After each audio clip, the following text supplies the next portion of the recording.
Que ton oui soit un oui et que ton non soit un non. Salut à tous, bienvenue sur la chaîne Évasion. J'espère que vous allez bien. La vidéo du jour porte sur la neutralité en matière de spiritualité. En effet, il existe une croyance qui consiste à dire qu'en matière de spiritualité, il faut rejeter la dualité et plutôt chercher la neutralité car ce serait là une forme d'équilibre. Ceci en évoquant le fait que chacun d'entre nous a un potentiel de bien et de mal en lui, par exemple, ou même plus en évoquant le fait que le bien et le mal n'existent pas en réalité. Être dans la dualité en prenant position pour un pôle contre un autre serait un déséquilibre. Pour moi, ce n'est pas tout à fait juste ni même logique. C'est un piège.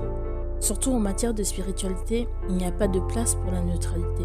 Bien que nous ayons ces deux facettes comme toute chose, nous devons choisir. D'ailleurs, c'est l'une des raisons d'être du libre arbitre selon moi. Que ton oui soit un oui, que ton non soit un non.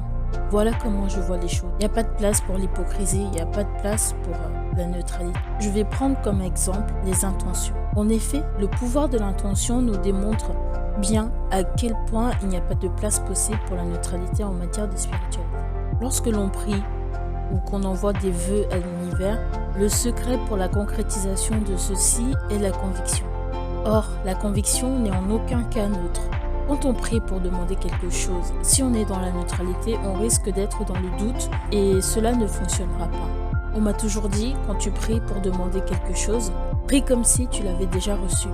Le fondement même de la quête de l'élévation en spiritualité est la prise de position, selon moi. En effet, on ne peut en spiritualité servir deux maîtres à la fois. C'est comme rechercher à la fois le paradis et l'enfer. Servir à la fois l'ombre et la lumière, Dieu et le diable. C'est absurde. C'est un piège que de vouloir être dans la neutralité en matière de spiritualité. Même dans la vie courante, être neutre, c'est stagner. Ça ne fait pas avancer les choses. Prenons l'exemple des élections.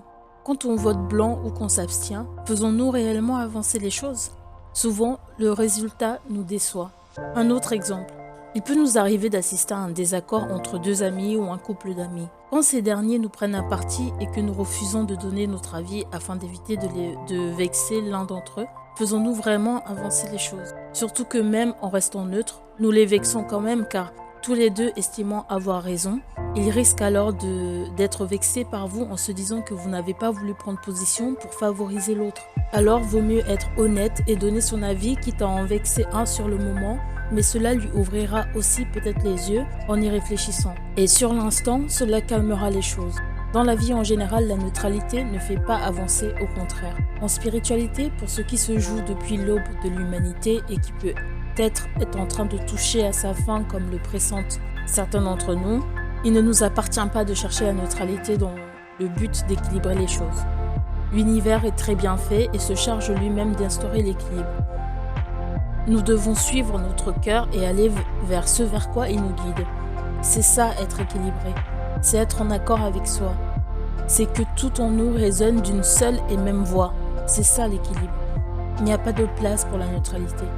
Elle fera naître en nous le doute, qui lui fera naître le chaos en nous. Chaos qui lui nous enchaînera, nous ralentira. Nous devons suivre l'exemple de la nature, de ce qui nous entoure. La nature est équilibrée. Pourtant, elle n'est pas vraiment neutre, bien qu'ayant deux pôles. Jour-nuit, ombre-lumière, soleil-lune, feu-glace, mâle-femelle, froid-chaud, vie-mort, etc.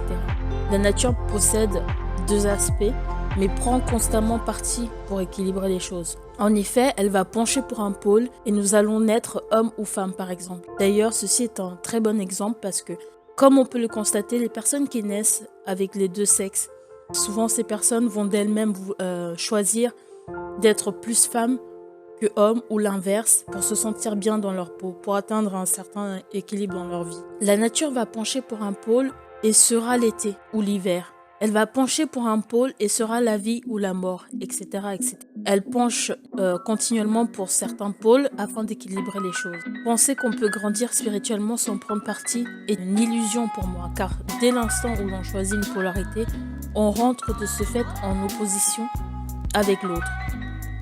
On rentre de ce fait dans la dualité. Magie blanche, magie noire, bien, mal, etc.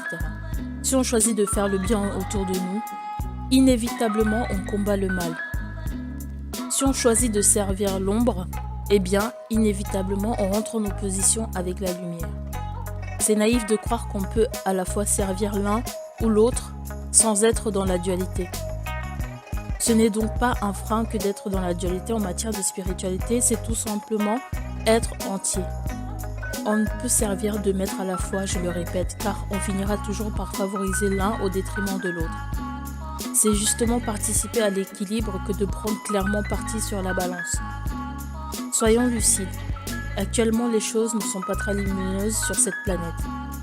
Si en plus, les personnes qui peuvent participer à faire pencher la balance pour qu'enfin les choses changent se laissent enfermer par la croyance qui consiste à dire qu'il ne faut pas être dans la dualité, eh bien, rien ne bougera. À quoi bon chercher à comprendre les choses si ce n'est pour agir dans un sens ou dans un autre? Ceux qui croient en une élévation prochaine de la Terre, des humains, quel sens mettez-vous dans cela? L'élévation ne signifie-t-il pas d'aller vers quelque chose de mieux? Or, comment cela peut-il être possible si on reste neutre?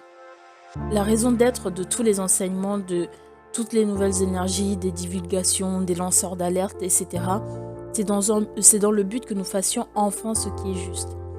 Or, la justesse, non pas la justice, car cela ne nous appartient pas, mais la justesse demande que nous prenions parti afin de corriger plus que de l'injustice de ce qui est ici-bas.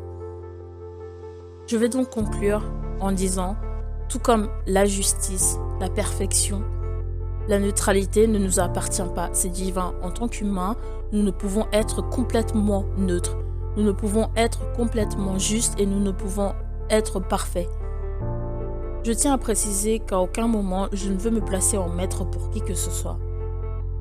Ce que je crois m'appartient, ce que je pense m'appartient. Je ne détiens pas la vérité, je ne fais que partager ma pensée afin d'ouvrir une certaine réflexion. Ce que je tiens pour vrai ne l'est pas forcément pour tous, alors gardez cela à l'esprit. Faites appel à votre discernement et n'intégrez mes propos que si cela résonne également en vous. Ceci étant dit, je vous encourage à laisser des commentaires, qu'ils soient d'avis contraire ou non, et partagez la vidéo si elle vous a plu. Je vous remercie de m'avoir écouté jusqu'au bout. En attendant la prochaine publication, je vous invite à laisser votre esprit s'évader.